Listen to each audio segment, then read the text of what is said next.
gostaria de convidar você a abrir sua Bíblia no livro do profeta Daniel, no capítulo 11, e nós vamos ler juntos o verso 32. Esse texto vai ser tanto o nosso ponto de partida, como vai dar meio que o trilho no qual nós queremos nos mover aqui. Daniel, capítulo 11, verso 32. Eu vou ler na Nova Almeida atualizada, mas qualquer que for sua versão, acompanhe comigo. O texto sagrado diz: com lisonjas perverterá aqueles que violaram a aliança, mas o povo que conhece o seu Deus se tornará forte e ativo. Vou pedir que você repita essa última frase comigo, não apenas pela questão didática, mas creio sempre que é um poder em declararmos a palavra de Deus. Então diga comigo: o povo que conhece o seu Deus se tornará forte e ativo. Só mais uma vez, assim como se você tivesse almoçado. Vamos lá: o povo que conhece seu Deus se tornará forte e ativo. Essa palavra aqui traduzida ativo, asa, no original hebraico, ela dá a ideia de fazer, de realizar. Realizar no sentido mesmo de fabricar, executar. E algumas traduções optaram apenas pela ideia do trabalho em si, da intensidade, né, de acordo com aquilo que o verbo aponta. E as traduções mais antigas de Almeida, como a corrigida, elas traduziram assim esse texto: o povo conhece seu Deus, se tornará forte e fará proezas. Basicamente, o que a Escritura está nos comunicando aqui é que o conhecimento de Deus afeta duas coisas: sua identidade e sua produtividade. O conhecimento de Deus afeta quem você é e afeta aquilo que você faz. Essa é a declaração: o povo que conhece seu Deus será forte. O entendimento de quem nós somos em Deus é afetado pelo conhecimento do próprio Deus, mas também será ativo, será um povo de realizações, de grandes feitos, fará proezas. Também é um resultado do conhecimento de Deus. No entanto, quando falamos do conhecimento de Deus, nós precisamos sempre entender que isso não é conhecimento humano, natural. Evangelho de Mateus, no capítulo 16, daqui a pouco nós vamos para esse texto. Jesus faz uma pergunta aos seus discípulos: quem dizem os filhos do homem? Quem dizem os homens ser o filho do homem? Falando uma linguagem mais atual, é como se Jesus estivesse perguntando: como é que está a bolsa de apostas? O que é que estão falando a meu respeito? Qual é a opinião pública? Ele diz: olha, estão dizendo que você é João Batista, Elias, até mesmo Jeremias. E aí Jesus pergunta: e vocês? O que dizem a meu respeito? E o Pedrão dispara na frente de todo mundo e diz: tu és o Cristo, o Filho do Deus vivo. Quando ele fala isso, qual é a resposta de Jesus? Bem-aventurado é você, Simão Bar-Jonas, significa filho de Jonas. Ele diz: porque não foi carne e sangue quem revelou isso a você, mas o meu Pai que está no céu. A palavra traduzida revelação, no original grego, é Apocalipse, é o nome do último livro que nós temos na Bíblia. Nós adotamos na língua portuguesa o nome original, Apocalipse. Aí você pega a Bíblia inglesa, está lá, revelação, que é o significado da palavra. E revelação significa remover o véu, ou seja, permitir enxergar aquilo que estava oculto. O conhecimento de Deus não se acessa meramente com a razão. E a Bíblia é muito enfática sobre isso.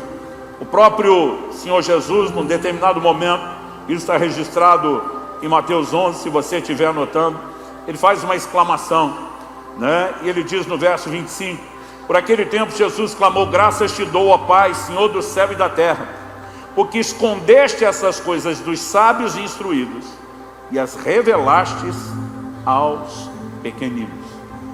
Basicamente, Jesus estava dizendo que o conhecimento de Deus não é necessariamente acessado por sábios entendidos.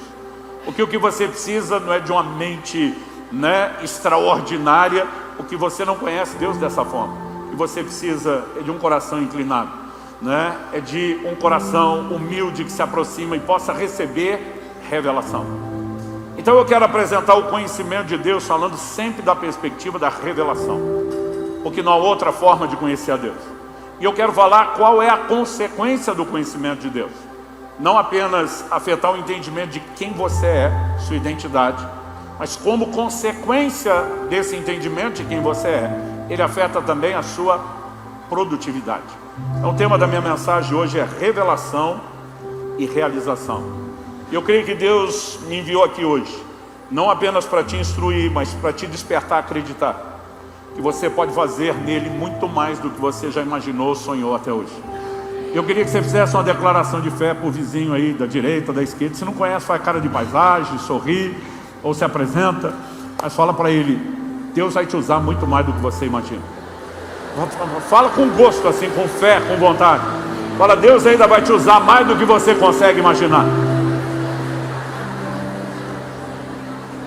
Então, voltando à nossa fundamentação bíblica, a primeira carta do apóstolo João, no capítulo 4, nos versos 7 e 8, ele diz: amados, amemo-nos uns aos outros, porque o amor procede de Deus, e todo aquele que ama é nascido de Deus e conhece a Deus. Aquele que não ama não conhece a Deus, pois Deus é amor. A capacidade de amarmos ou não os outros está diretamente relacionada ao nosso conhecimento de Deus. Quem conhece o Deus que é amor vai manifestar isso, porque o conhecimento de Deus, a revelação de Deus afeta quem você é e aquilo que você faz. Mas quem não consegue conectar com a revelação de que Deus é amor, não conseguirá transbordar amor.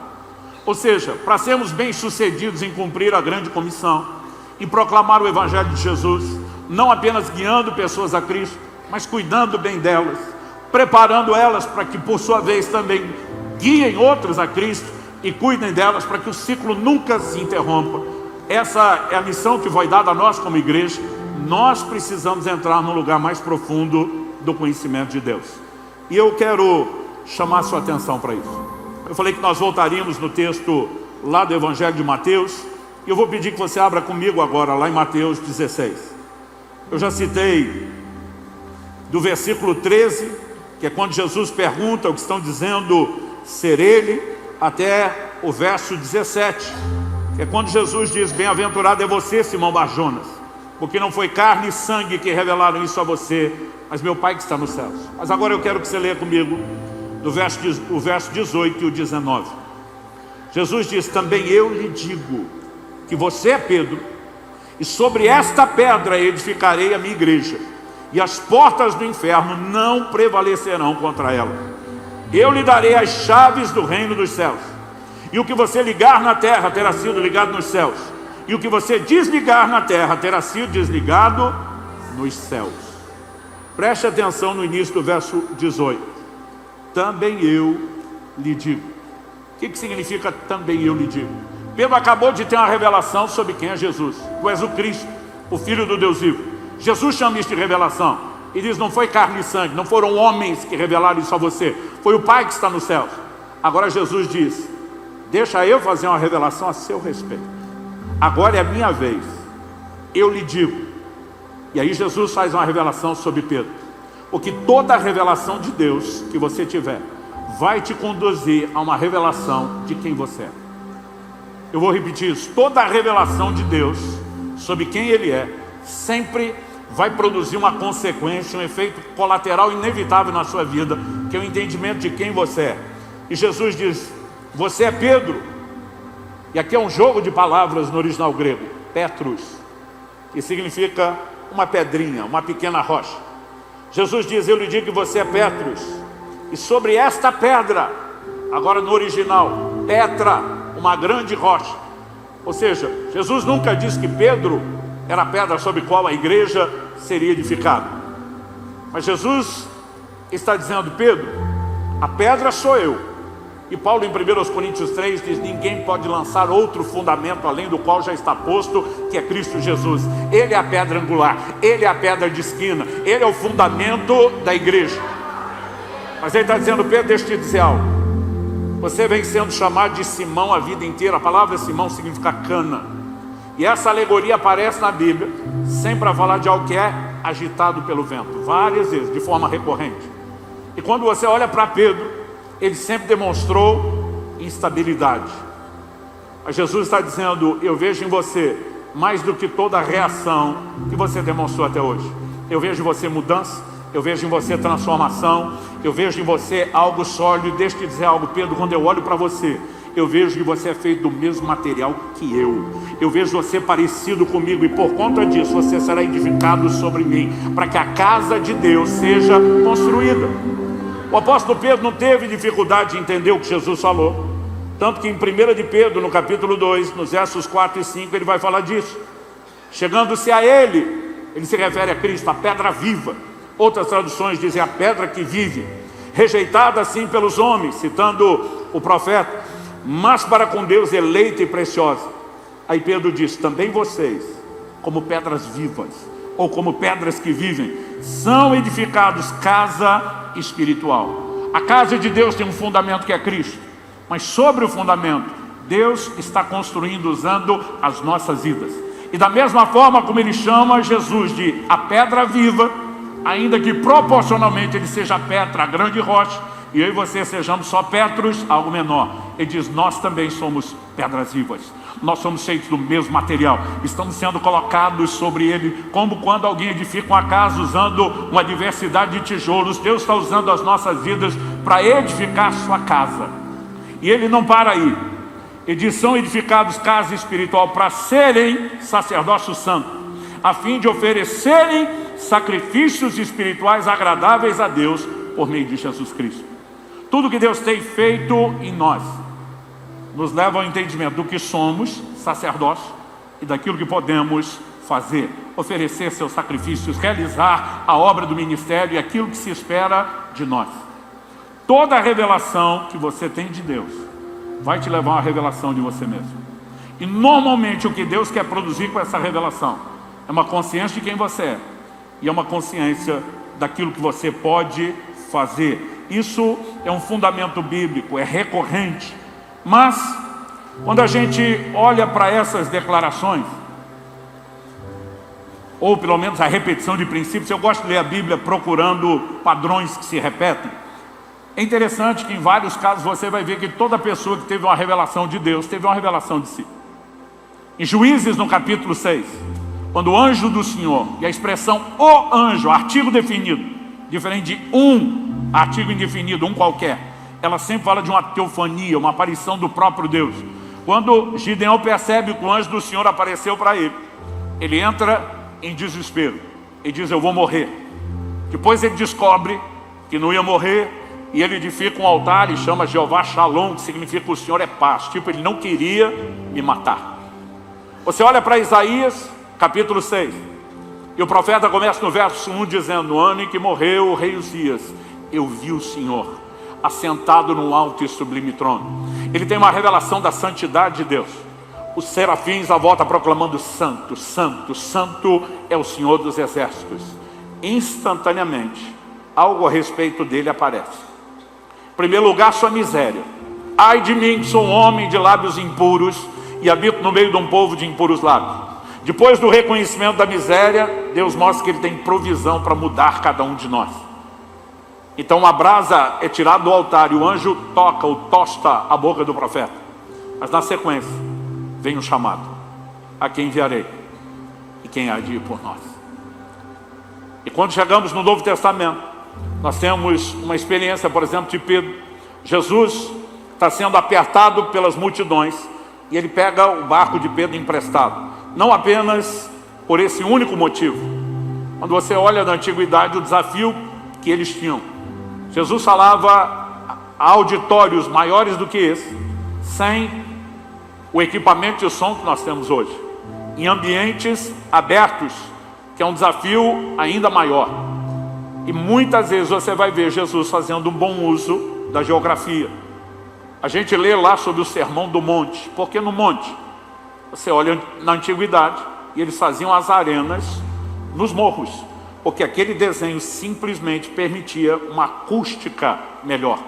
Jesus fala do lago para dentro, que é a direção em que o vento sopra. O povo na montanha. Ele tem diversos motivos, mas ele usa o barco de Pedro. E Pedro tinha tentado pescar a noite toda sem sucesso. E Jesus nunca vai usar o seu tempo, nunca vai usar o seu trabalho, nunca vai usar o seu negócio, nunca vai usar aquilo que você faz para promover o reino dele, sem que ele te abençoe com o tempo que você ofereceu. Jesus olha para Pedro e diz: agora vamos melhorar esse seu negócio, que sozinho, sem mim, você não está indo longe. E vem aquela pesca milagrosa.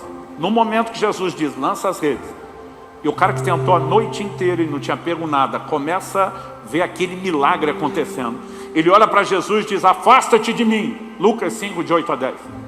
Por que ele diz para Jesus: afasta-te de mim? Ele diz: sou um homem pecador. E diz: não vai ser bom para o Senhor aproximar de mim. Eu posso te contaminar. Imagina o sorriso de Jesus, hoje em dia com cara de sabe de nada, inocente. Imagina Jesus pensando: não é você que me influencia, Pedro, sou eu que influencio você. E Jesus não só não se afasta, como apresenta a Pedro uma missão. O que eu olho em cada uma dessas três experiências que citamos aqui, Gideão, Isaías e Pedro, é um padrão que nós encontramos em outras experiências, mas eu quero explorar principalmente essas três. Que a revelação de Deus sempre produzirá uma revelação de nós mesmos. Você pode falar isso comigo só para te ajudar a memorizar os pontos principais? Diga: a revelação de Deus produz uma revelação de nós mesmos.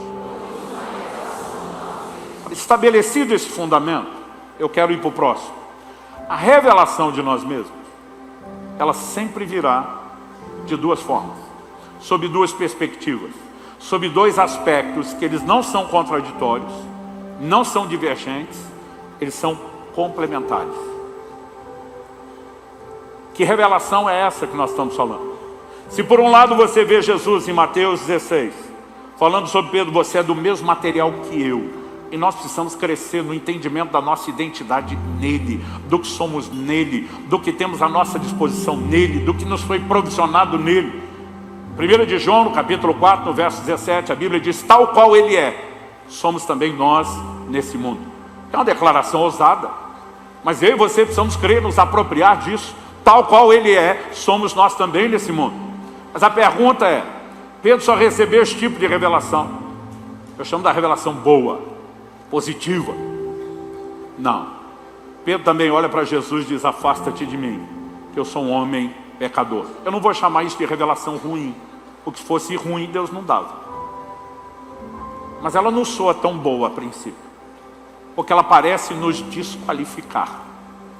Mas sempre que Deus traz esse outro aspecto da revelação, que é mais a parte negativa, o que ainda não foi mudado ou transformado em mim e você, Ele não faz isso para desqualificar. Aliás, se você olhar o padrão, eu mesmo, com Gideão, com Isaías e com Pedro. Gideão diz: ai de mim, eu vou perecer. Ele está enxergando a realidade da sua carnalidade, dos seus pecados. Isaías diz: ai de mim que vou perecendo. A mesma coisa. Sou um homem de lábios impuros. Está enxergando sua miséria. Pedro olha para Jesus e diz: afasta de mim, sou um homem pecador. Agora, por que é que Deus mostrou a miséria de cada um deles? As suas limitações, as suas imperfeições? Era para dizer: olha, infelizmente por causa disso você não pode ser útil? Não. Pelo contrário. Porque para cada um deles, depois de mostrar a miséria, Deus apresentou um chamado. Deus propôs uma missão. Para Gideão ele diz: vai nessa tua força e livra Israel da mão dos midianitas. Para Isaías nós vemos o Senhor perguntando: a quem enviarei? Quem há de ir por nós? E Isaías responde: é nós. Na sua Bíblia talvez não esteja assim, mas basicamente quando ele diz: eis-me aqui, envia-me a mim, ele entende que Deus está aceitando gente como eu. Aliás, por conta dessa frase de Isaías, eu sempre digo que quando Deus me chamou para o ministério, foi algo que eu entendi de forma genérica. Meu coração queimou até entender que aquilo era uma ação do Espírito Santo específica. Minha compreensão limitada de criança, eu estava ouvindo uma missionária falando sobre a importância de pregar o Evangelho nas tribos não alcançadas do nosso Amazonas, e de repente meu coração começou a aquecer. Ela leu esse texto: a quem enviarei? Quem há de ir por nós? Eu falei: pô, Deus está chamando a geral? Está aceitando voluntário? E eu falei: vou responder que nem Isaías: eis-me aqui, envia-me a mim. Então quando as pessoas me perguntam como é que foi seu chamado para o ministério, eu brinco, falo: até hoje estou tentando entender se Ele que me chamou ou eu que me ofereci. O que na verdade é uma combinação tanto do chamado de Deus como de uma necessidade de resposta. E quando ele diz: eis-me aqui, envia-me a mim, Deus que já vinha usando Isaías vai levá-lo a um patamar ainda diferenciado do ministério. E com Pedro, quando Pedro diz: afasta-te de mim que sou um homem pecador, Jesus olha para ele e diz: tudo que você fez até hoje foi pescar peixe. A partir de hoje Eu falei de você um pescador de homens. Cada um deles foi chamado para uma missão. Ou seja, a ideia da revelação não tão boa, que expõe a nossa miséria, nunca é para dizer que eu e você não podemos. É para dizer, apesar disso, eu vou usar você. É lógico que o toque na boca de Isaías mostra que Deus não quer a gente confortável com a nossa miséria. Ele quer mudança, Ele quer transformação. Mas cada um de nós está sendo chamado para servir a Deus. E o Senhor quer trazer dois tipos de entendimento. Quem nós somos nele.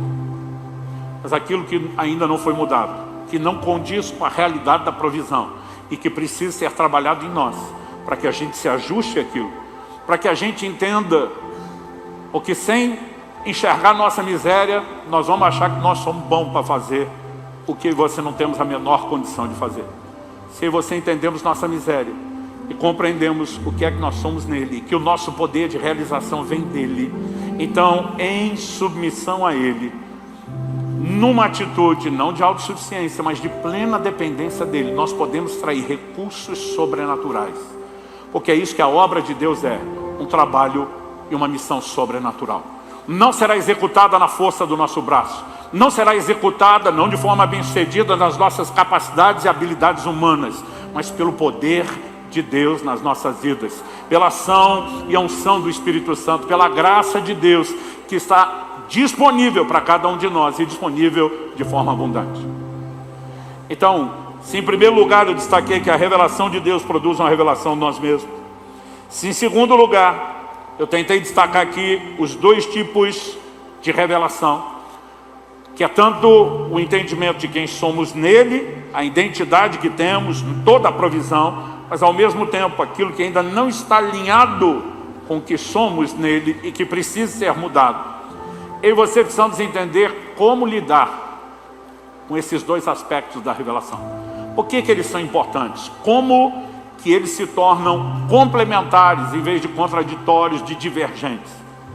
Mas antes de seguir, eu quero dizer que um dos grandes desafios que a liderança da igreja tem é compreender que Deus não nos chamou apenas para fazer a obra do ministério. É lógico que ao fazer a obra do ministério nós precisamos entender a natureza de alguns chamados. Efésios capítulo 4, verso 11, fala de Deus estabelecendo na igreja 5 ministérios. Não só um, o pastor, que é o que nós mais falamos. Mas a Bíblia diz que Deus estabeleceu uns para apóstolos, outros para profetas, evangelistas, pastores e mestres. Qual o propósito desses 5 ministérios? Não é que eles façam tudo. Antigamente nós tínhamos aqui no Paraná uma frase que promovia os bichos do Paraná, e era gente que faz. Era a propaganda que se usava. Deus não chamou esses 5 ministérios para ser gente que faz, mas para ser gente que faz os outros fazerem. Então a Bíblia diz que eles foram dados para o aperfeiçoamento dos santos, para a obra do ministério. Quem faz o ministério não são esses 5 dons ministeriais. Eles são instrumentos que Deus usa para aperfeiçoar todo o corpo, porque o trabalho foi dado a todo o corpo. A missão de pregar o evangelho de Jesus foi dada a todo crente. Alguns talvez vão ter um chamado para pregar para um volume maior de pessoas, mas todos nós precisamos ganhar almas, precisamos cuidar delas, precisamos estar envolvidos na realização da obra do ministério. Agora, esse nosso desafio de equipar, preparar pessoas, ele o tempo todo nos leva a esbarrar com dificuldades.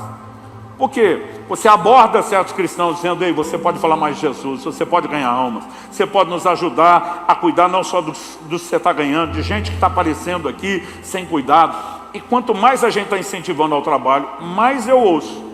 E esse ano vou completar 32 anos de ministério pastoral.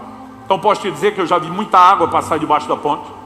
É comum as pessoas tentarem convencerem nós, os que queremos equipá-los, de que eles não são nada, de que eles não são ninguém, de que eles não podem coisa nenhuma.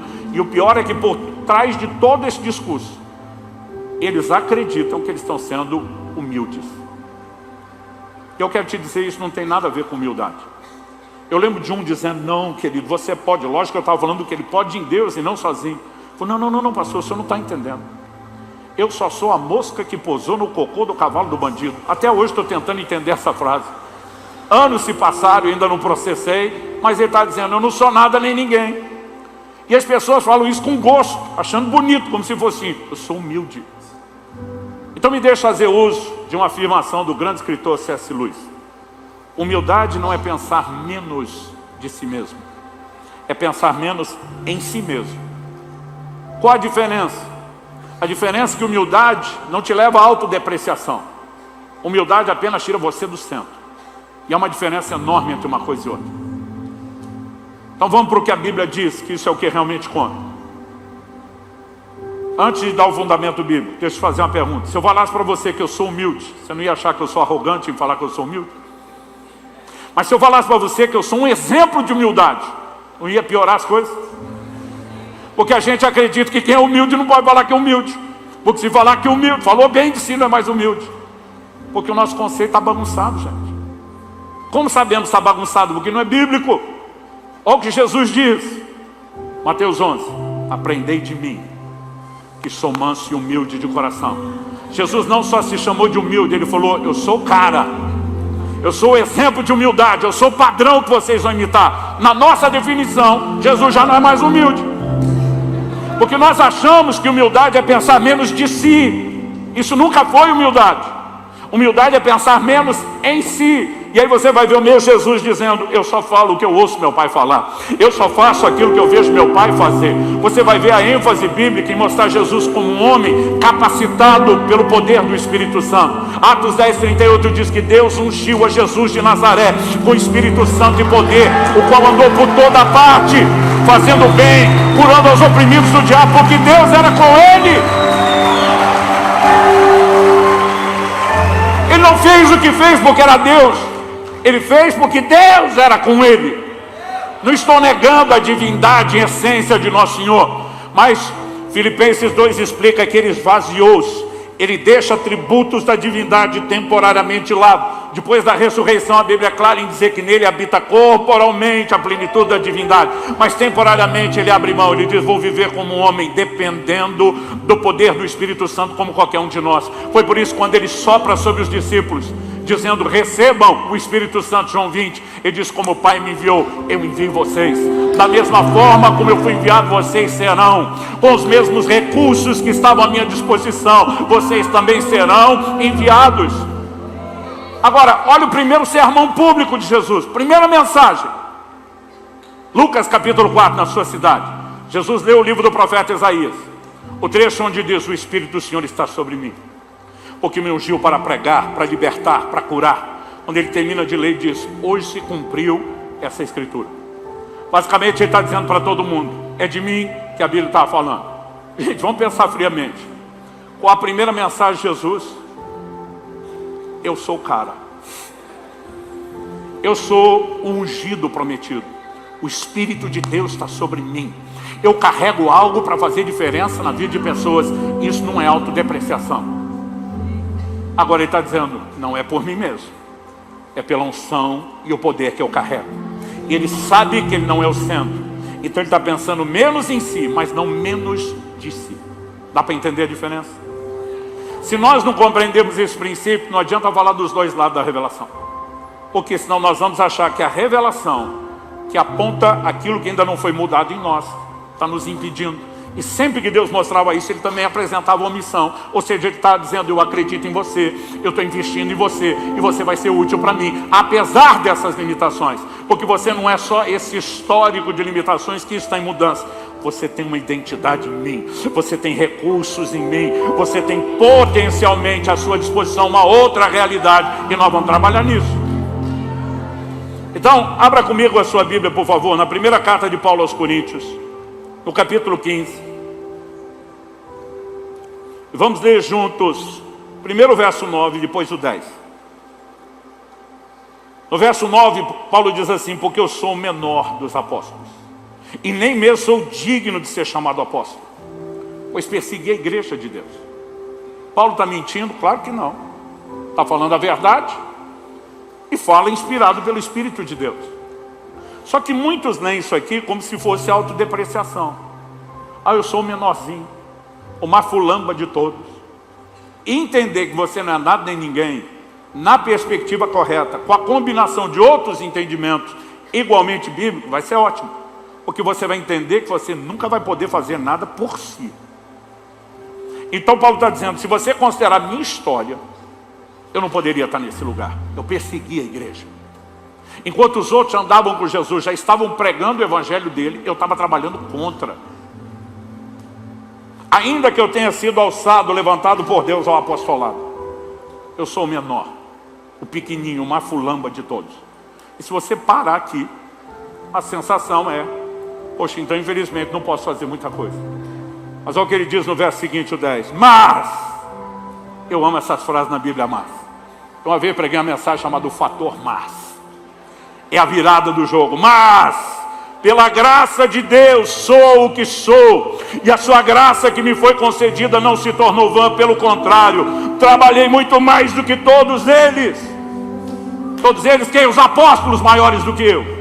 Todavia não eu, mas a graça de Deus comigo. As pessoas têm um entendimento equivocado. Eu lembro que estava num evento, numa conferência, e foi daquelas assim, fora da curva. Nós tivemos um mover do Espírito Santo, foi memorável tudo que aconteceu ali.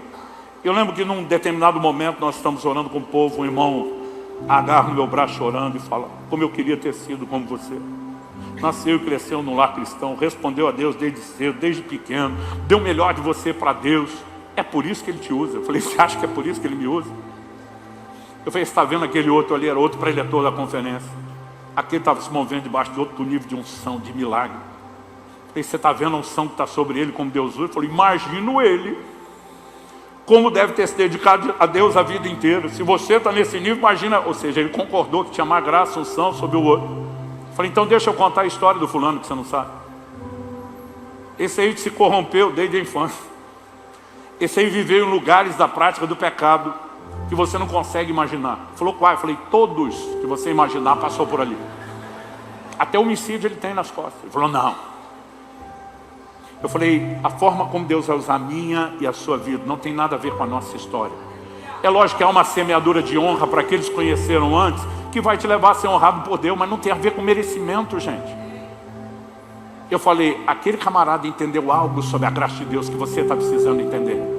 A nossa identidade não tem a ver com a nossa história, não tem a ver com o nosso passado, tem a ver com a nossa percepção da graça, quem nós somos nele, o que é que nós podemos nele, e é esse o lugar que vai fazer diferença.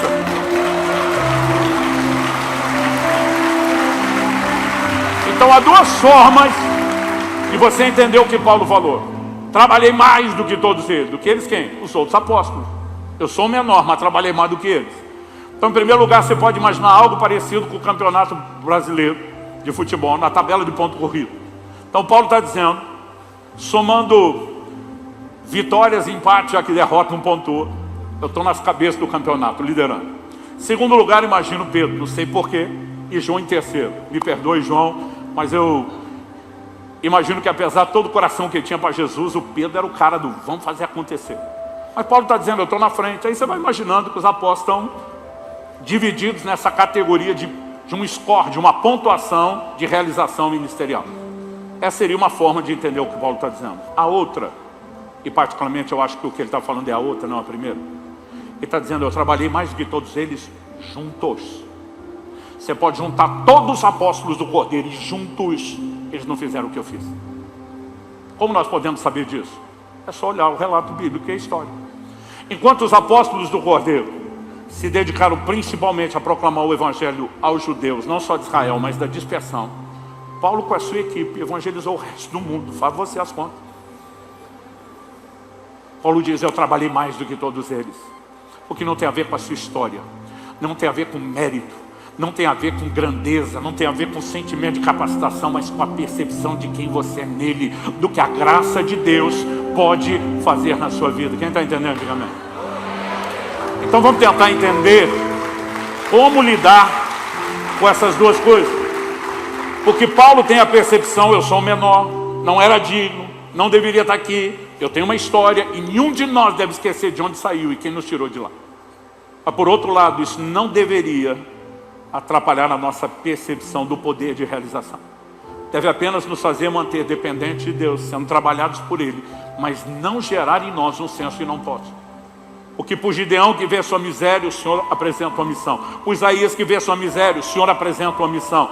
Para o próprio Pedro, o Senhor apresenta uma missão. Então ele não está desqualificando a gente. mas está nos chamando a agir de forma correta. Qual a importância desses dois tipos de revelação? De quem somos nele, ao mesmo tempo da nossa miséria, e como lidar com isso? Em primeiro lugar, eu acredito que deve haver um equilíbrio entre as duas percepções, a de fraqueza e a de força. Um equilíbrio. Pastor, do que é que o senhor está falando? Vamos ler alguns textos bíblicos e aí eu tento explicar. O primeiro deles, quando Paulo escreve aos Coríntios. 1 Coríntios, no capítulo 1.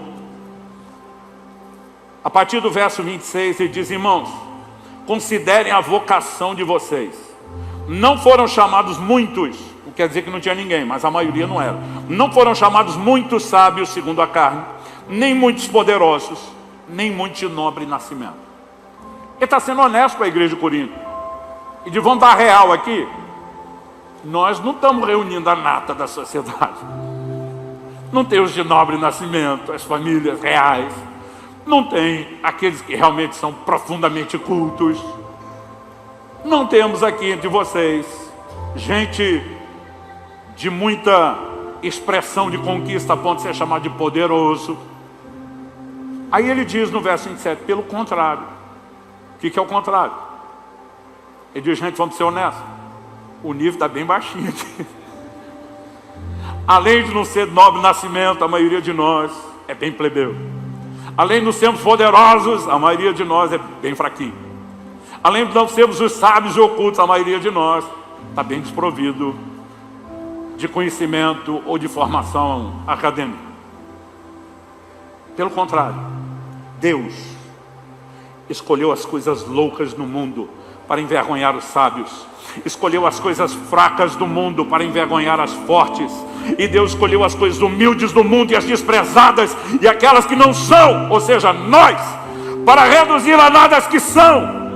Com qual motivo? Verso 29, a fim de que ninguém se glorie na presença de Deus. Eu vou repetir, a fim de que ninguém se glorie na presença de Deus. Um dia eu e você estaremos no tribunal de Cristo. Haverá recompensa por todo tipo de trabalho. E nenhum de nós vai chegar lá de peito estufado dizendo, Jesus, nós dois sabemos que eu sou o cara, que eu fiz acontecer. Nós vamos chegar de cabeça abaixo, dizendo muito obrigado pela graça e misericórdia do Senhor, que usou um traste que nem eu, alguém perfeito como eu, que privilégio me foi concedido, ser empoderado pelo Senhor, transformado pelo Senhor, capacitado pelo Senhor, para pela tua graça cooperar contigo, para que essas coisas acontecessem. Sabe o que eu amo na declaração de Paulo? Depois de Paulo dizer, trabalhei mais do que todos eles, ele corrige na hora e diz, não eu, mas a graça de Deus comigo.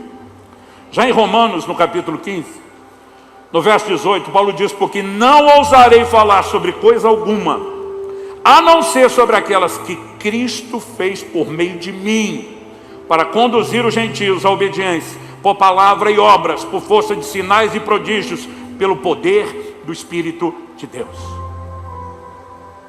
Olha a definição de Paulo do ministério. Não ousarei de falar de coisa alguma, a não ser aquelas que Cristo fez por meio de mim. Não fui eu, fui Ele. Foi pelo poder do Espírito Santo. Todas essas pregações, todos os sinais que confirmaram a palavra pregada, não se trata de mim, foi Ele, a fim de que ninguém se glorie na presença de Deus. No final das contas, Deus não quer nenhum de nós achando que chegou lá porque era bom, porque tinha capacidade, porque podia ter feito sem Ele. Aliás, depois de dizer isso no verso 29, eu vou ler o 30 e 31 de 1 Coríntios 1. Ele diz, mas vocês são dele em Cristo Jesus, o qual se tornou para nós da parte de Deus sabedoria, justiça, santificação, redenção. É por isso que gente como eu e você podemos ser usadas por Deus. É por causa que da parte de Deus, Cristo se tornou para nós, em nosso lugar, a sabedoria que eu e você não temos, a justiça que nunca carregamos, a santificação que jamais alcançaríamos, a redenção que não merecíamos. Aí ele termina dizendo no verso 31, para que, como está escrito, aquele que se glorie, glorie-se no Senhor. E aqui ele está citando provavelmente Jeremias 9, 24.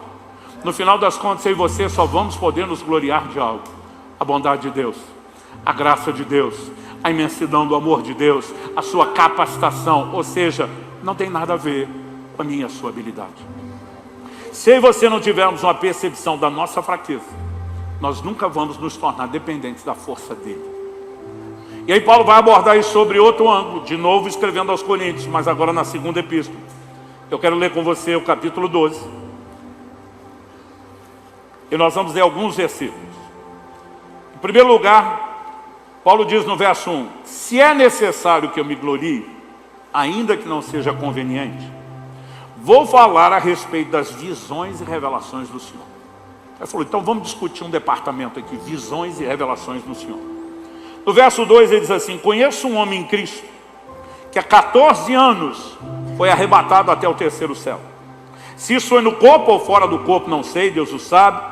E sei que esse homem, se no corpo ou sem o corpo, não sei, Deus o sabe, foi arrebatado ao paraíso.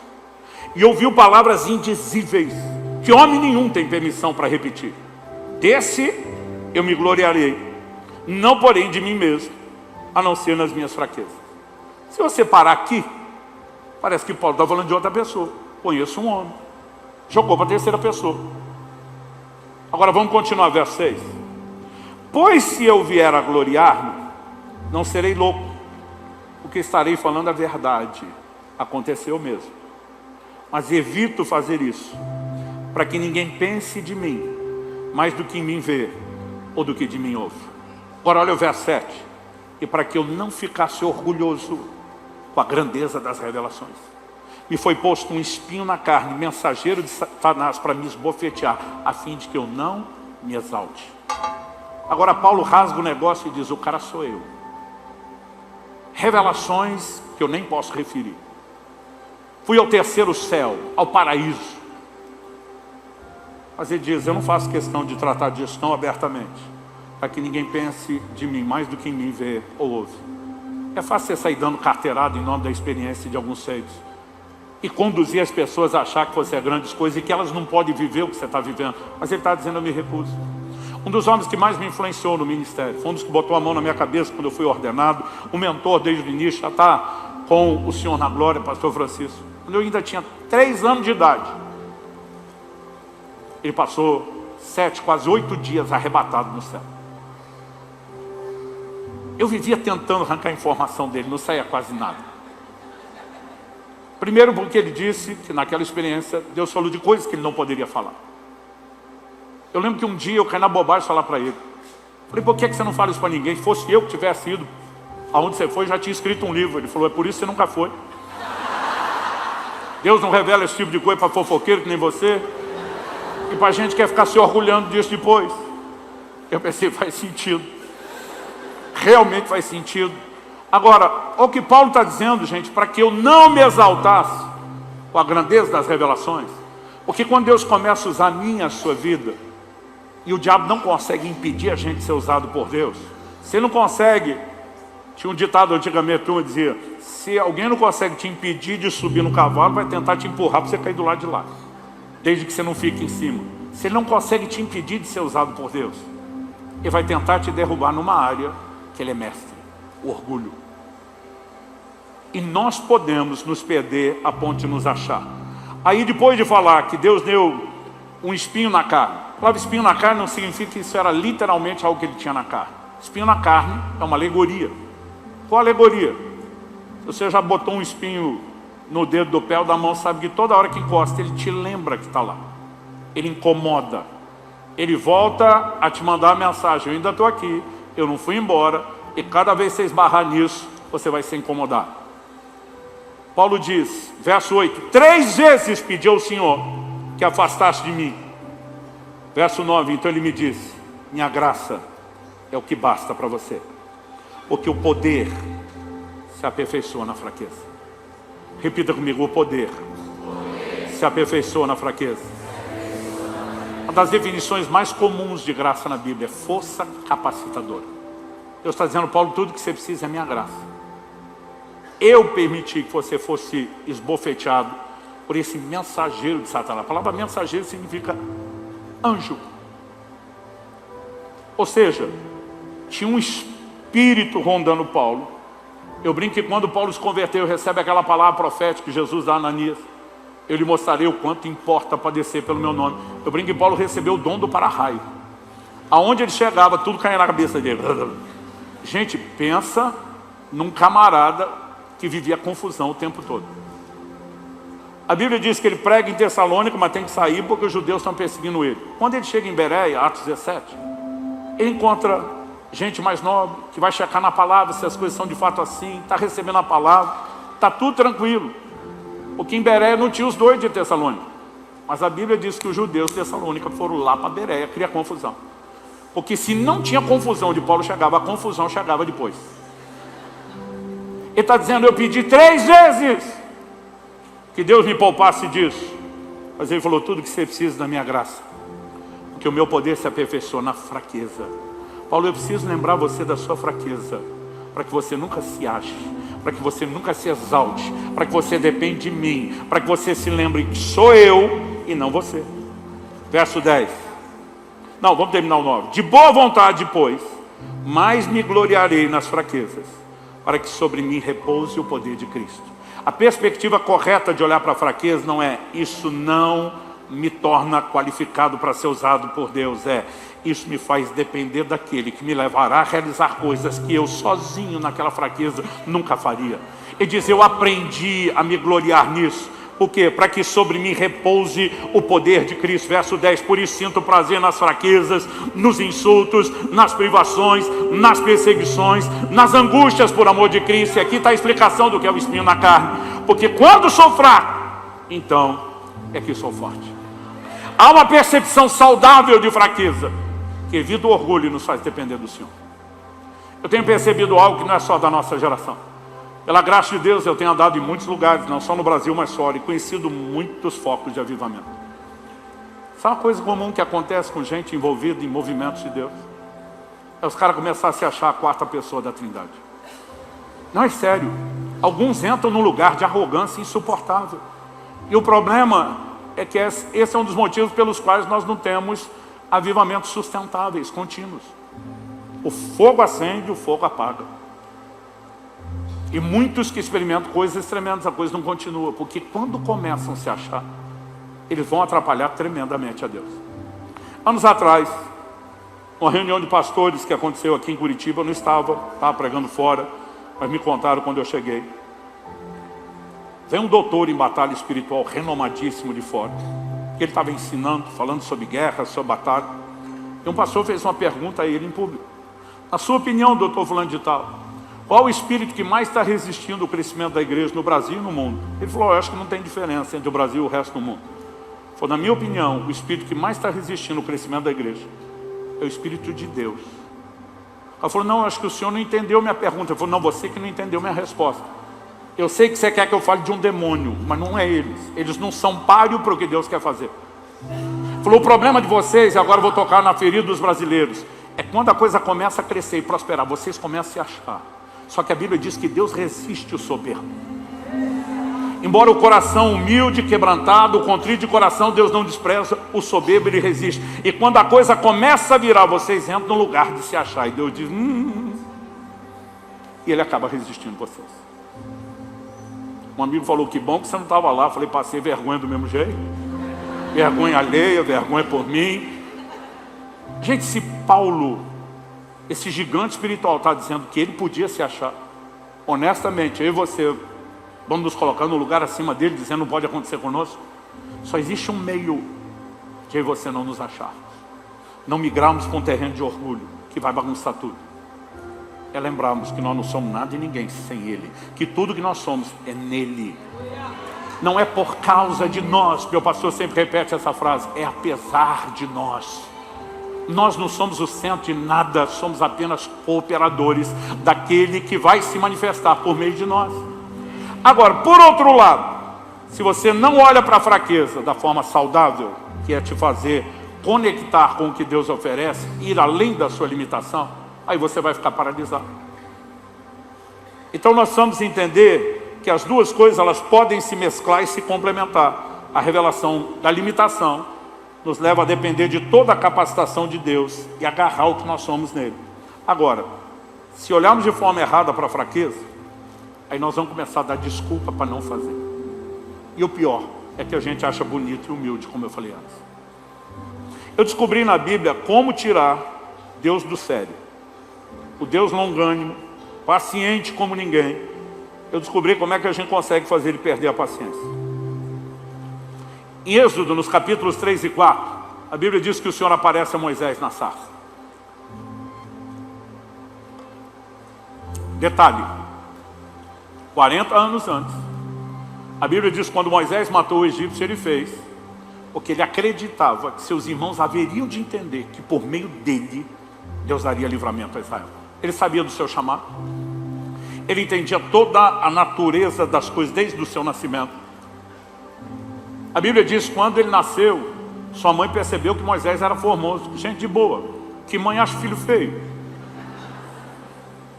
Eu comentei com a minha esposa quando Israel, meu primeiro filho, nasceu. Foi um parto tenso, a gente estava tudo angustiado. E eu vi aquele menino sair todo sujo de sangue, de placenta, numa cesárea. Eu falei para ela, ele não estava tão bonitinho quando apareceu, né? Até hoje ela ficou ofendida. Ele era lindo, eu falo, ele ficou depois de arrumadinho, limpinho. Naquela primeira não tem mãe que acha filho feio. E não precisa nem ser, eu estava falando da condição, placenta, coberto de sangue, né? Assustado com tudo que estava acontecendo. Estevão é quem interpreta essa frase, que é muito repetida no Antigo e no Novo Testamento. A Bíblia diz que os pais de Moisés viram que ele era formoso aos olhos de Deus. Eles discerniram, tem um propósito. Essa criança não é uma qualquer, ela vem para cumprir um propósito. Moisés foi educado por pais que entenderam que ele tinha um propósito. Pais, deixa eu dizer algo, vocês não têm que criar seus filhos apenas para ser bons cidadãos da sociedade, e nem só bons cidadãos dos céus, mas pessoas que cumpram o propósito para o qual foram chamados. Moisés tem todo o como, mas tenta fazer a coisa do jeito dele, achando que é alguma coisa. Moisés levou 40 anos para acreditar que ele era alguém. E Deus precisou de mais 40 para fazer o convencido de que ele não era ninguém.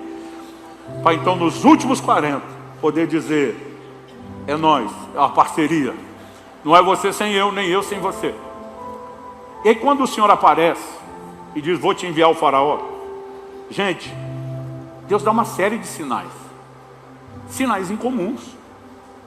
O Senhor diz, você vai transformar água em sangue. Você vai jogar a vara e esse objeto inanimado da sua mão vai virar uma serpente. Você vai pegar a serpente e volta, ela volta a ser vara. Eu não sei você, se sou eu ia até o Egito treinando no caminho. Uá, pegado, voltou a ser vara. Tá. Um sinal desse, eu pensava, o faraó que se segure. Lá estamos chegando. Deus diz para Moisés, bota a mão aí dentro da veste. Ele bota, tira a leprosa. Deus diz, bota de novo. Ele bota, está limpo. Essa eu não ia treinar. Essa uma só bastava. Você fica pensando, Deus está dando sinais convincentes. Você fala, cara, o Moisés vai enlouquecer. Se lá atrás, sem Deus, ele já achava que era o cara. Qual a resposta de Moisés para Deus? Êxodo 4:10. Vou ler do 10 até o 14. Se puder, me acompanhe em Êxodo 4. Verso 10. Então Moisés disse ao Senhor, Senhor, eu nunca fui eloquente, nem no passado, nem depois que falaste ao teu servo. Nesses 30 segundos que o Senhor está falando comigo, não mudou nada. Pois sou pesado de boca e pesado de língua. Algumas traduções dizem, tenho dificuldade de falar. Verso 11, o Senhor respondeu, quem fez a boca do homem? Ou quem faz o mudo, ou o surdo, ou o que vê, ou o cego? Não sou eu, Senhor. Imagino Deus pacientemente dizendo, Moisés, você acha que eu não entendo desse negócio? Eu sou o fabricante. É por isso que estou te chamando para um recall, para consertar esse negócio em você. Eu entendo de assistência técnica. Eu fiz a boca do mudo, do que fala, do que enxerga, do que não enxerga. Eu sei, eu entendo. E Deus está dizendo para Moisés, eu tenho solução para você. Olha o que ele diz no verso 12. Agora vá, eu serei com a sua boca e lhe ensinarei o que você deve falar. Traduzindo, Moisés, você acha mesmo que eu ia te escolher e te chamar porque você é bom? Eu serei com você. Você não vai falar de si. Eu serei com a sua boca. Eu vou te capacitar. Eu vou te ensinar o que falar. Gente, essa é a hora que a gente esperava o Moisés erguendo as mãos para o céu, dando glória. Ou como diria o bom pentecostal raiz, gritando, é para glorificar de pé. Não sou eu, é ele. Verso 13. Porém, Moisés respondeu, Senhor, envie algum outro que quiseres enviar, menos a um. Qualquer um presta, menos eu. E muitos de nós achamos que isso é humildade. Olha o verso 14. Então a ira do Senhor se acendeu contra Moisés. Você quer deixar Deus realmente aborrecido, continua dando desculpa. Continua dizendo que Ele não pode fazer nada através de você. Porque é um insulto a Deus quando nós agimos assim. Você está no louvor e adoração, você está lá chamando Deus de poderoso, que não há nada que Ele não possa. Aí diz, escolhi você. Não, nem o Senhor pode me qualificar. Não, eu sou Deus, você estava poderoso, você estava cantando. Não, era só da boca para fora. Porque de boa, nem o Senhor é bom o suficiente. Gente, o que você acha que você está dizendo para Deus quando diz, não, Senhor, qualquer outro serve menos eu? Ele está dizendo, está ruimzinho o seu RH lá, hein? Seu recrutamento e seleção, o Senhor achou logo o pior em vez de achar o melhor. Nós estamos dizendo que Deus não tem discernimento, que Ele não sabe escolher, que Ele não enxerga problema, que Ele não pode transformar. Isso é um insulto a Deus, não é humildade. E nós precisamos parar de dar desculpa. Nós precisamos reconhecer que não podemos nada sem Ele, mas que Ele está dizendo, eu serei com a sua boca, eu te ensinarei o que você vai falar.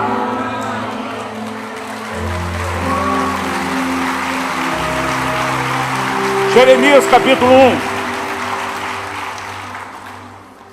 verso 4, Jeremias 1:4. A palavra do Senhor veio a mim dizendo, antes de formá-lo no ventre materno, eu já o conhecia. Antes de você nascer, eu consagrei e constituí profeta às nações.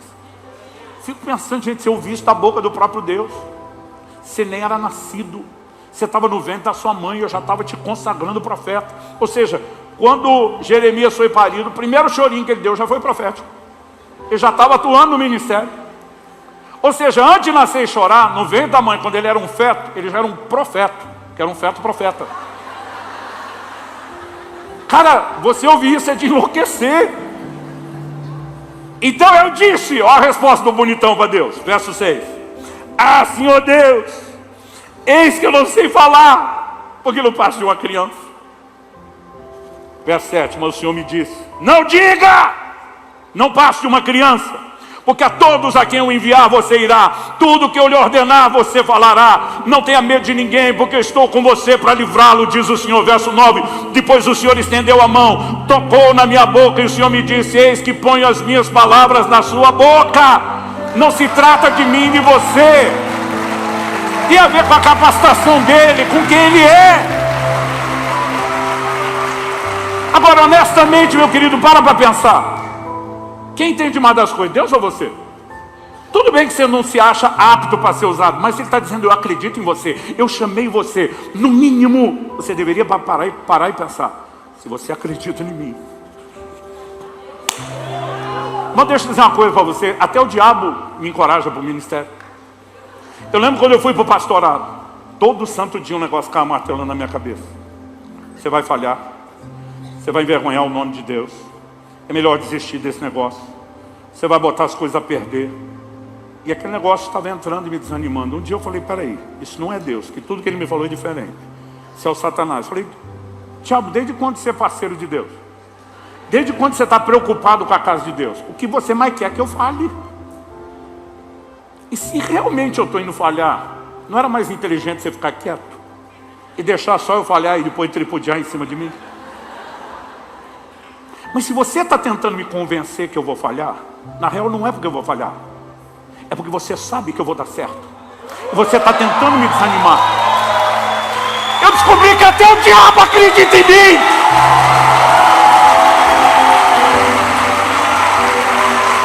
Não que a opinião dele tenha algum valor, mas até o miserável do inimigo está dizendo, eu acredito em você. O Deus Todo-Poderoso disse, antes eu acredito em você.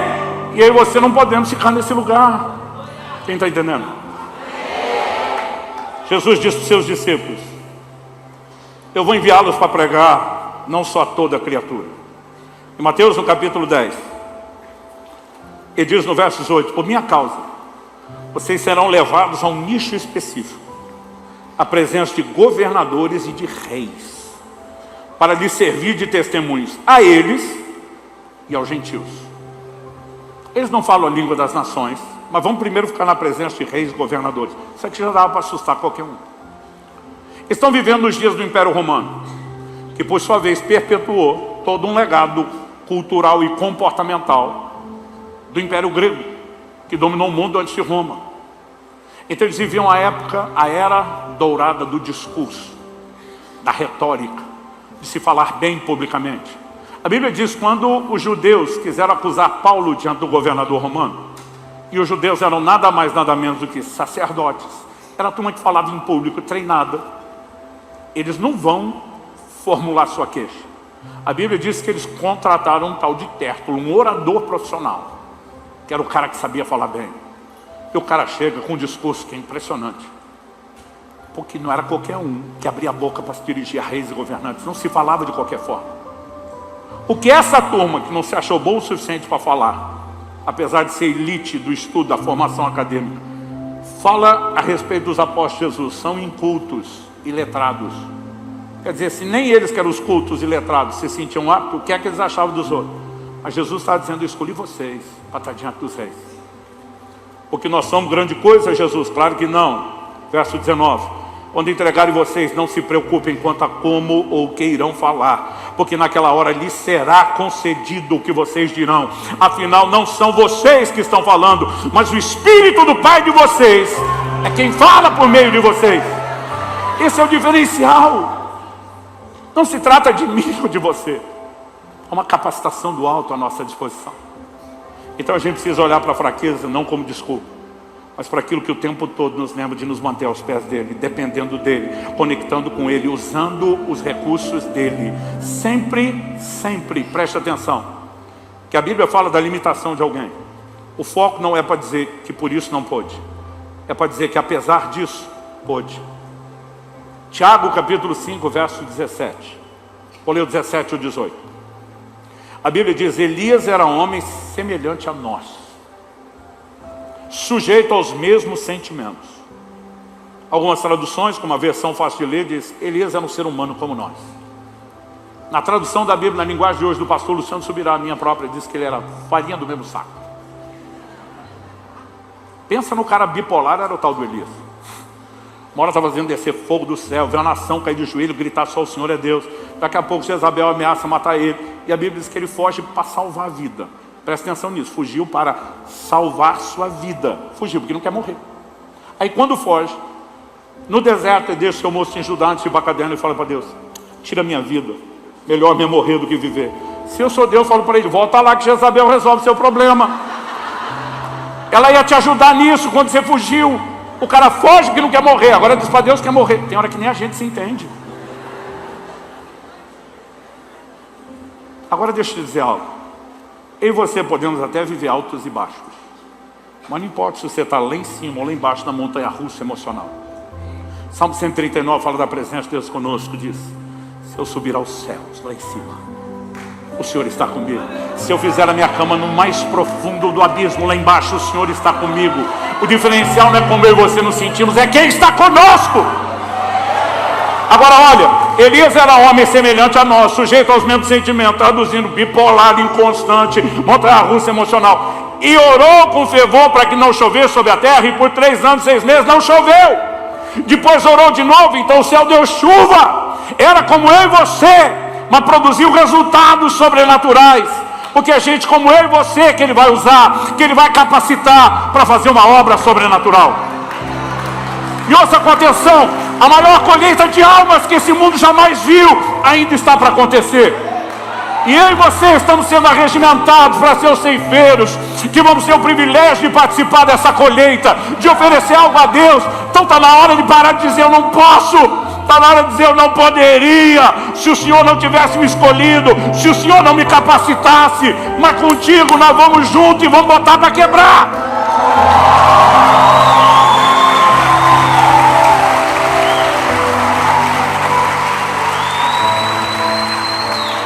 Eu quero que você fique em pé para parecer que está acabando. Mas o que você precisamos? Não é de gente tentando nos convencer disso. Se Moisés se enroscou com isso, se Jeremias se enroscou com isso, não é de admirar que eu e você possamos nos enroscar com essas mesmas deficiências. O que nós precisamos é de uma revelação que nos mude. Uma revelação que nos faça perceber que gente de quem ele expõe fraqueza, ele também mostra que está confiando numa missão. E a revelação de Deus, ela não pode estagnar na nossa vida.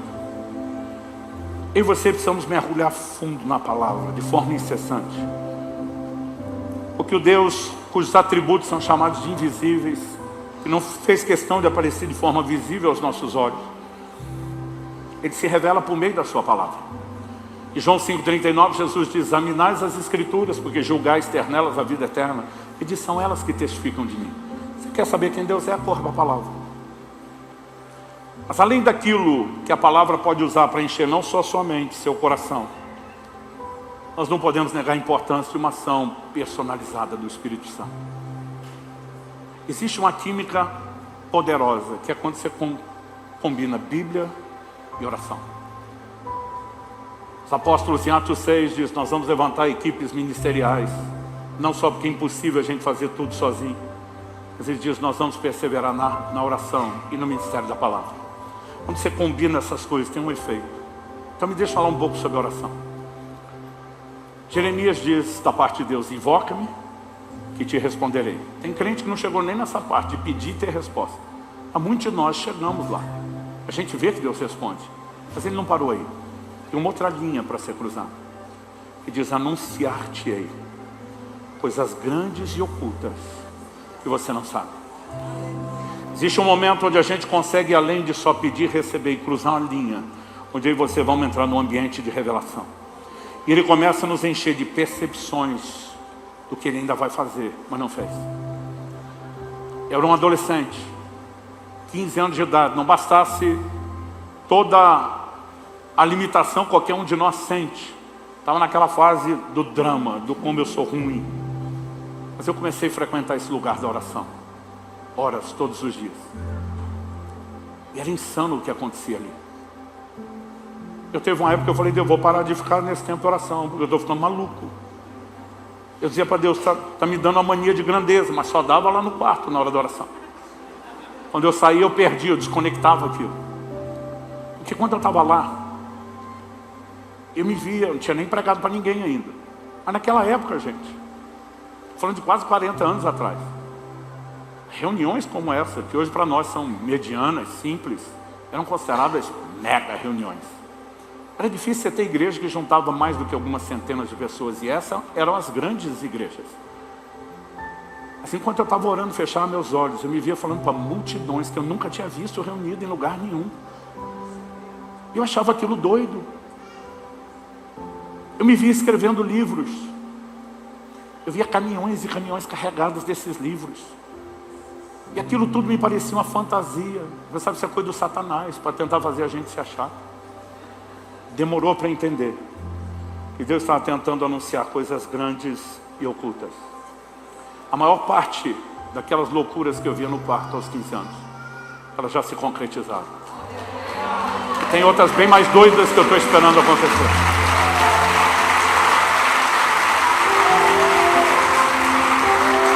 Cada um de nós vai ter o seu desafio. As pessoas perguntam: pastor, o senhor teve que vencer alguma inibição para falar em público? Eu falei: não. Eu, quando era garoto, meu apelido na rua lá do bairro onde eu cresci era Bocudo. Quando a bola caía na casa de um vizinho e a turma tinha medo de pedir, porque os vizinhos brigavam do tanto que a gente chateava jogando a bola para dentro na hora do futebolzinho na rua, eu era o que ia lá discutir com o dono da casa. O senhor nunca foi criança? O senhor não jogava bola na casa dos outros? O senhor não sabe o que a gente passou? Enfrentava todo mundo. Eu nunca tive dificuldade de falar. Em quase todas as séries a turma me elegia representante de classe.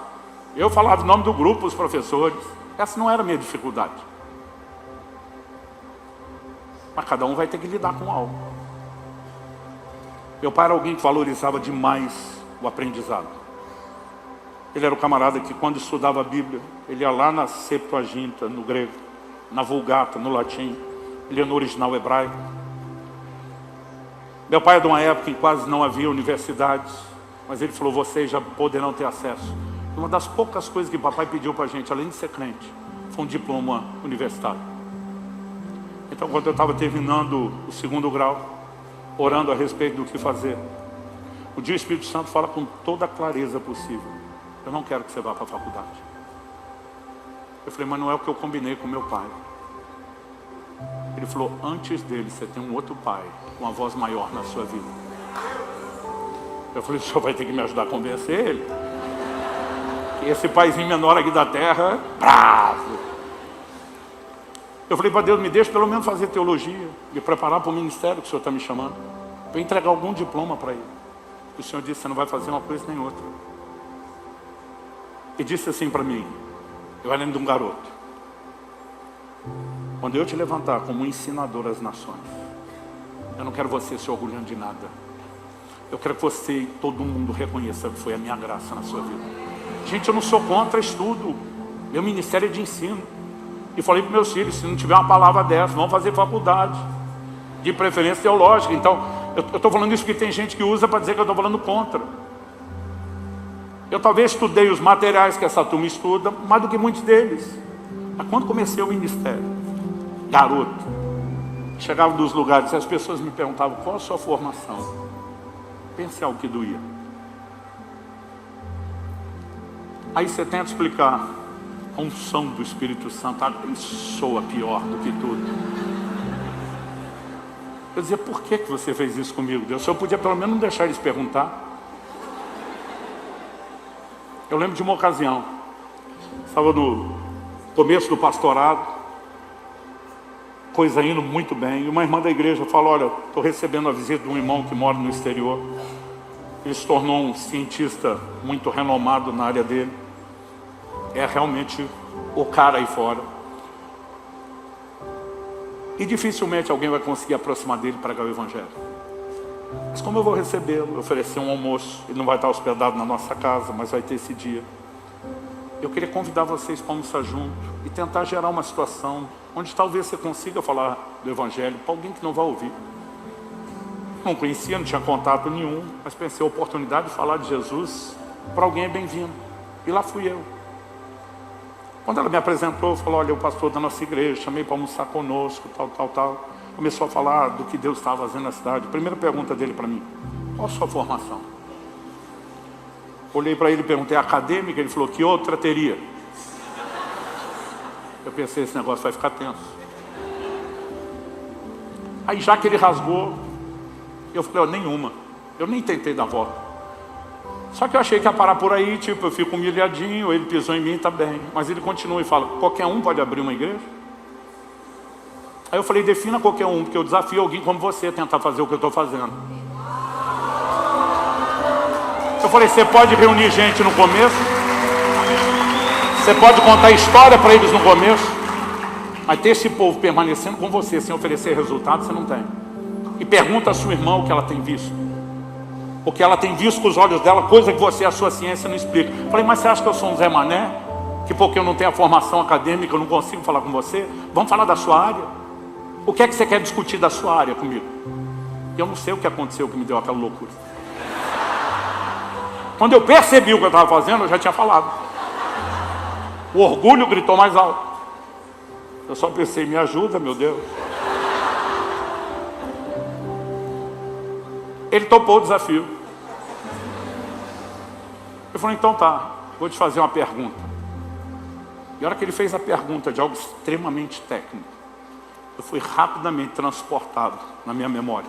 Um dia que eu estou sentado num consultório médico, esperando ser atendido, com raiva do negócio está demorando. Eu sou o tipo de gente que não consigo ficar sem fazer nada. Eu tenho que ler alguma coisa, até no banheiro. Já cheguei a ler fórmula de pasta de dente, pela falta do que ler, saber como é que era feito. E eu ali, por não ter o que fazer, peguei uma revista científica, técnica, não estava interessado naquilo, mas só para ocupar o tempo fui lendo. E a hora que ele perguntou, era exatamente sobre aquele negócio. Eu não sei como em fração de segundo eu voltei naquele consultório, eu li tudo de novo, eu lembrei de tudo e voltei para ele em fração de segundos e respondi. Ele ficou impressionado. Ele falou, vou te fazer outra pergunta. E ele mandou uma outra mais complexa. Fui transportado um outro dia. Essa mania da gente ficar trocando canal quando não decidiu o que assistir, peguei um documentário. E no meio do documentário, que era sobre outro assunto, eles migraram para falar daquilo que ele estava falando, que era uma descoberta do momento. Assisti aquilo em fração de segundo, voltei e já voltei metido. Falei, você quer falar na linguagem científica ou naqueles acompanham? É lógico que eu só tinha outra. Mas pensei, vai ficar legal se falar assim. Ele ficou sem graça, não falou, eu respondi. Eu não me lembro nem o que era o assunto da terceira. Mas Deus me socorreu em todas elas. Eu falei, pelo menos você é alguém bem informado. E a conversa morreu ali. Quando eu fui agradecer a Deus, o Espírito Santo falou, nunca mais faça isso. Ele falou, foi a primeira e a última, eu não vou te socorrer de novo. Porque ele falou, eu não queria você orgulhoso, e agora você está orgulhoso de eu ter te socorrido. Deu na minha mão. Eu e você precisamos entender que a gente não tem que fazer nada para ficar impressionando os outros. O que interessa no final é o sorriso no rosto dele. Eu não sei com o que você vai ter que lidar. Cada um de nós vai ter suas dificuldades. Cada um de nós vai ter suas dores. Eu não sei te explicar quanto tempo levou para eu abrir mão dessa dor. Eu dizia para Deus o que eu mais queria. Não era nem só a graduação, era o mestrado, era o doutorado, era o PhD disso, daquilo. Ele falou, e ninguém ia te suportar. Nós precisamos permanecer num lugar onde a gente dependa dele. Profundamente dele. O que não tem a ver com o que eu e você somos, mas o que percebemos dele vai afetar o entendimento de quem nós somos nele e do que é que nós podemos nele. Eu quero te chamar para duas respostas a Deus hoje. A primeira delas, alguns de nós temos que nos arrepender de tanta desculpa que nós estamos dando para Deus, se achando humilde quando na verdade não somos. A segunda é dizer, se o Senhor tem brasa santificadora para mudar gente como eu também posso dizer, eis-me aqui, envia-me a mim. Eu vou acreditar, eu vou cooperar contigo. Eu ouso te dizer que você não está num ambiente só de informação, e nem só onde você sai daqui com euforia, com combustível de encorajamento emocional. Você está num ambiente não só de despertamento espiritual, você está num ambiente de ser destravado. Tem destino profético de muita gente sendo destravado aqui hoje, porque é isso que a unção de Deus faz. Então eu quero que você comece a falar com Deus agora, do seu jeito, da sua maneira. Eu pedi para você ficar em pé, faz isso como você achar melhor, em pé, sentado, né? Eu quero ajoelhar no meu lugar, aqui na frente, como alguns já estão fazendo, fica à vontade. Mas eu quero que nos próximos minutos, esqueça quem está perto de você. Mesmo marido e mulher, talvez vocês possam orar juntos depois. Agora é hora de cada um de nós dar uma resposta para Deus. Mas alguns de vocês aqui hoje, que o Espírito Santo está reacendendo dentro de você a força de um chamado. E talvez você precise formalizar um novo sim. Como Moisés, que um dia tentou do jeito dele, não funcionou. Deus está dizendo, vamos fazer do meu jeito. Vamos fazer do jeito que funciona. E você precisa disso. Você vai ter que frequentar um ambiente que favorece a revelação. Esse ambiente da palavra, esse lugar da oração. Onde você vai entender realmente quem você é. E aquilo que você pode nele. Quero que os músicos fiquem à vontade para ministrar. Eu vou pedir que nesses primeiros minutos ninguém cante ainda. Pense se você reconhecer a canção. Eu quero que você ore. Ore como se tudo daqui para frente dependesse desse momento. Dependesse dessa oração. Dessa resposta que você vai dar para Deus. Faça isso em nome de Jesus. Vem sobre nós, Espírito Santo. Vem sobre nós, Espírito Santo. Sopra neste lugar, sobre o coração dos meus irmãos e irmãs, como o Senhor soprou sobre aquela visão de Ezequiel 37 do Vale de Ossos Secos. Sopra teu fôlego de vida, reacende a consciência do chamado. Nós oramos por despertamento espiritual hoje. Nós oramos por destravamento profético do destino, do chamado de cada um. Nós oramos que as mentiras de Satanás caiam por terra, sejam diluídas diante do poder da tua verdade, revelada pela tua palavra. Estende a tua mão, derrama a tua graça, derrama o poder do teu Espírito Santo sobre cada um, gerando uma nova consciência não só do chamado, mas da capacitação que está à nossa disposição. Fogo, Espírito Santo, nós clamamos pelo teu fogo.